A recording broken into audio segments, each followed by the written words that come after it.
എല്ലാവർക്കും നമസ്കാരം. പുതിയൊരു വീഡിയോയിലേക്ക് സ്വാഗതം. നമുക്കിന്ന് ഒരു നാടൻ ചിക്കൻ പെരട്ട് ഒന്നുണ്ടാക്കി നോക്കിയാലോ? എല്ലാവരും ഇതൊന്ന് ട്രൈ ചെയ്ത് നോക്കണം. ഇഷ്ടപ്പെടുകയാണെങ്കിൽ സബ്സ്ക്രൈബ് ചെയ്യണം, സപ്പോർട്ട് ചെയ്യണം. നമുക്ക് വീഡിയോയിലേക്ക് പോകാം. ഞാനിവിടെ 1 കിലോ ചിക്കനാണ് എടുത്തിരിക്കുന്നത്. അതിൽ ഞാൻ പാകത്തിന് ആവശ്യത്തിനുള്ള ഉപ്പ് ചേർത്ത് കൊടുത്തിട്ടുണ്ട്. ഒരു ടീസ്പൂണോളം ഉപ്പ് ഞാൻ ചേർത്ത് കൊടുത്തിട്ടുണ്ട്. ഇനി അടുത്തായിട്ട് നമുക്ക് 1/2 ടീസ്പൂൺ മഞ്ഞൾപ്പൊടി കൂടി ചേർത്ത് കൊടുക്കണം. അടുത്തായിട്ട് നമുക്ക് ഇതിനാവശ്യത്തിനുള്ള മുളക് പൊടി ചേർത്ത് കൊടുക്കണം. ഞാനിവിടെ ഒരു 2 ടേബിൾ സ്പൂൺ മുളക് പൊടി ചേർത്തിട്ടുണ്ട്.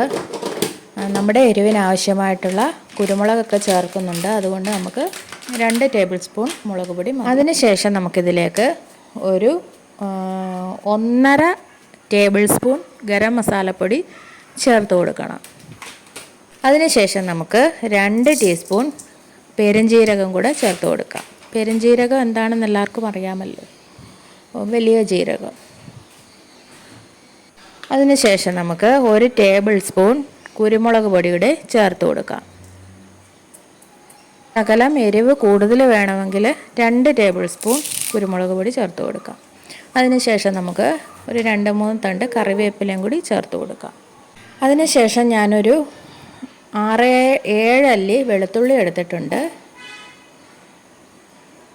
കണ്ടില്ലേ, ഇതുപോലെ ഒരു കഷ്ണം ഇഞ്ചി എടുത്തിട്ടുണ്ട്. നമുക്കിതൊന്ന് ചതച്ചെടുത്തുകൊണ്ട് വരാം. കണ്ടില്ലേ, ഞാനിത് മിക്സിയുടെ ജാറിലിട്ട് ഒന്ന് ചതച്ചെടുത്തിട്ടുണ്ട്.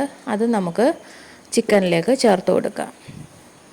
അതിനുശേഷം നമുക്ക് കൈവച്ച് നന്നായിട്ടൊന്ന് ഇതൊന്ന് മിക്സ് ചെയ്ത് കൊടുക്കണം. നന്നായിട്ട് പൊടികളെല്ലാം അതിൽ പിരളുന്നത് പോലെ മിക്സ് ചെയ്ത് കൊടുക്കണം. ഞാനൊരു ശകലം വെള്ളം കൂടെ തളിച്ചിട്ടുണ്ട്, പക്ഷേ വെള്ളം തളിക്കേണ്ട ആവശ്യമില്ല. ചിക്കനിൽ നിന്ന് തന്നെ വെള്ളം ഇറങ്ങിക്കോളും. കണ്ടോ, ഇങ്ങനെ നന്നായിട്ട് പുരട്ടിയതിന് ശേഷം നമുക്കിതൊന്ന് അടച്ച് വെച്ച് ലോ ഫ്ലെയിമിലിട്ട് ഒന്ന് വേവിച്ചെടുക്കാം. കണ്ടില്ലേ, ഇവിടെ നന്നായിട്ട് ചിക്കൻ വെന്തിട്ടുണ്ട്. അതിൻ്റെ വെള്ളം മുഴുവൻ ഞാൻ പറ്റിച്ചെടുത്തിട്ടുണ്ട്. വെള്ളം മുഴുവനും വറ്റിച്ചെടുക്കണം. അതിനുശേഷം ഇതിലേക്ക് ഒരു 2 സവോള അരിഞ്ഞതും കൂടെ ചേർത്ത് കൊടുക്കണം.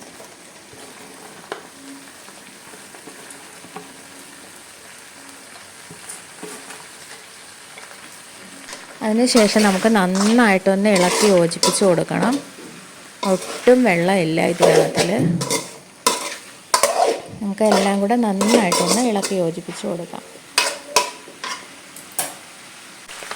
അതിനുശേഷം ഒരു 2 ടേബിൾ സ്പൂൺ വെളിച്ചെണ്ണ നമുക്ക് ചേർത്ത് കൊടുക്കാം.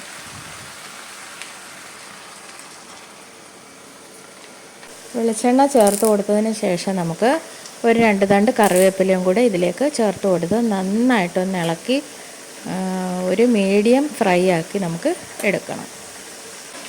കണ്ടില്ലേ, ഇതേപോലെ ഉള്ളി ഒരുപാടങ്ങ് കരിഞ്ഞു പോകരുത്.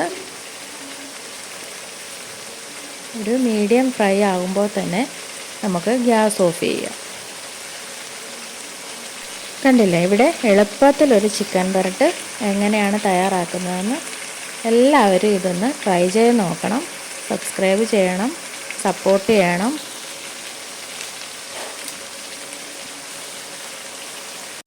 കണ്ടില്ലേ, ചപ്പാത്തിയുടെ കൂടെയും അപ്പത്തിൻ്റെ കൂടെയും ചോറിൻ്റെ കൂടെയും ഒക്കെ നല്ല കോമ്പിനേഷനായിട്ടുള്ള ഒരു ചിക്കൻ പെരട്ടാണ്.